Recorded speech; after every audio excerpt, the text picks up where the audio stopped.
Wouldn't mind killing that fan for me. Teresa looks like she's in that hurricane. I just need one of those Canterbury jackets or helmets to grab a treat. You all set? Now I just have to think of a question. Okay. What benefit is there to starting? Give me a second. I've never seen you like this. What can I say? Balancing a few balls today. Is the rotation that you've had all through the preseason training camp help when you have Jack out? Dennis was out Monday, he's back. Jack was out yesterday, he's back.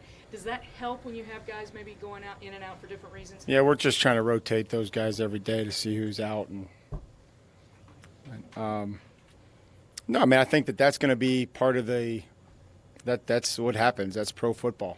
7 guys that, you're going to have to try to find through the course of the year, different combinations. It's hard to play with the same roster and the same lineup every week. So I think it's good practice for us and throwing guys in there and seeing who can play different positions to try to help us.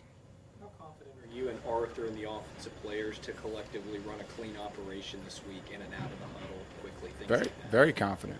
We've been doing that, and I think that it's going to be important for us to do that, to mix personnel, to get different personnel groups in the huddle and get them out, on the road. So, yeah, very, very confident. Like a lot of your defensive players were saying, they're looking forward to playing against a quarterback like Baker Mayfield, kind of a alpha male, mouthy guy, trash talker. I wonder, was there a guy like that you played against, and what are your overall thoughts on Baker Mayfield?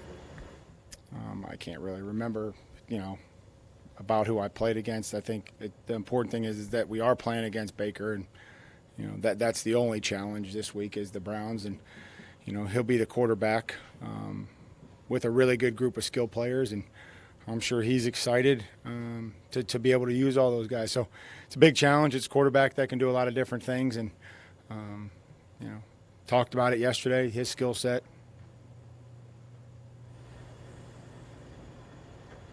What kind of things do you want to see from Arthur in the preseason in terms of play calling? Do you have a sense for him as a play caller? Is it kind of this is the real test of that? Well, I think we had a good opportunity to see some of that, and really the first and second down offense, the third down installation that we kind of carried through camp. But in the 2-minute, kind of how we operated, there were some good situations. Needed to, probably execute a little bit better, and maybe some things that we were thinking that you can tweak and try to learn from. But I think that we're all evaluated on the regular season, whether that be the players, the coaches, the trainers, everybody. That's we're evaluated and starting on Sunday. How much does it help getting the pieces back? Derek will be on the field, and you're as healthy as you've been in a long time. Does that help maybe make that offense move and look like what you want it to be? I don't think it can hurt. I mean, I think that's we're going to go with the guys that are healthy and available, and right now that's most everybody. Again, we have to go prove it on the field. We have to go out and operate and manage a football game and score in the red zone and extend drives on third down, all those things that we talk about each and every week. You talked about last year going through the learning experience of being a head coach, and Arthur's now going through the learning experience of being a coordinator. You went through that last year with LaFleur. Are you better prepared now to go into battle with a first-time play caller, to just as far as dealing with situations as they crop up? Yeah, I think we just try to make sure that we have things that we like and that we're practicing so the players are comfortable. Again, the best call is a quick call, is a decisive call, so that the players understand what the situation is, and they can give them a chance to go out there and execute it, based on the look that they get from the defense. So as long as that we're sound in our schemes and we're decisive and we give those guys a chance, to execute, that's really what we're hoping for. You talk about, I guess, the best way to shut the noise down, make plays, run the football. If you have to weather a storm, how do you weather an early storm? Well, I don't think it's if. I think it's when. I mean, I think that's the National Football League. And so there's going to be ups and downs. There's going to be things that, maybe aren't going your way. but you have to somebody either on a defense or special teams or offense is going to have to make a play to kind of pull us through, whatever lulls. I mean, that's going to happen almost in every NFL game where you're trading some punches and somebody's got to grasp a hold of the momentum. When you're preparing for a Week 1 game and there's no film on the 2019 Cleveland Browns, is there guesswork that goes into it? How does that work? Well, maybe educated guesswork, but I think you just try to take a look at things that they've done fundamentally in preseason, stuff that they did at times last year that was successful that you could probably see them saying, yeah, this is something we'd probably like to continue.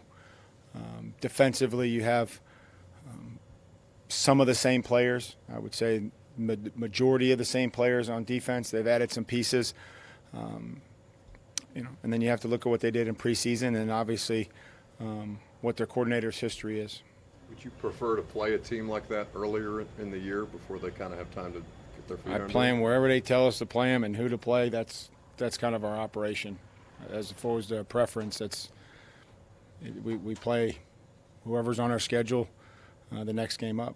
Sticking with the alma mater, or does friendship get in the way?